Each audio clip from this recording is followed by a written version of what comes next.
उधर सीरिया में बच्चों की परीक्षा में हमास को हीरो की तरह पेश करने पर सवाल खड़े हो गए, क्योंकि सीरिया के एक स्कूल में बच्चों की परीक्षा में एक ऐसा सवाल पूछा गया जो इजराइल और हमास के बीच जारी जंग से जुड़ा है।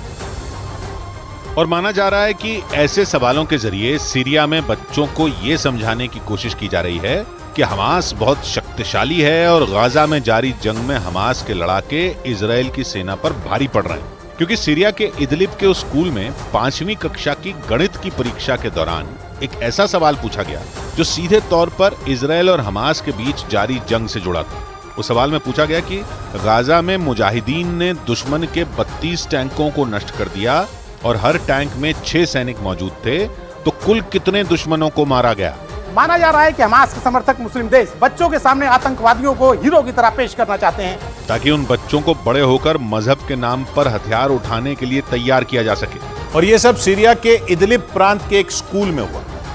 जहां के एक बड़े हिस्से पर आतंकी संगठन अल-कायदा से जुड़े एक संगठन HTS का कब्जा है। और HTS यानी हयात तहरीर अल-शाम इजराइल के साथ जारी जंग में हमास का पूरा सहयोग कर रहा है, और यही वजह है कि वहां के स्कूलों में हमास को हीरो की तरह पेश किया जा रहा है। HTS सीरिया में एक्टिव ऐसा आतंकी संगठन है जिसने वहां की बशर अल असद की सरकार की नाक में भी दम कर रखा, क्योंकि उस पर उत्तरी सीरिया में आतंक फैलाने के आरोप लगते रहे, जिसने खुलकर हमास के समर्थन में जंग लड़ने का ऐलान कर दिया है। और इसी वजह से यह माना जा रहा है कि इजराइल और हमास के बीच छिड़ी जंग जल्द खत्म नहीं होने वाली। खबर यह भी है कि HTS के आतंकी सीरिया के रास्ते इजराइल की सेना से लड़ने के लिए गाजा पट्टी भी जाने की तैयारी कर चुके हैं।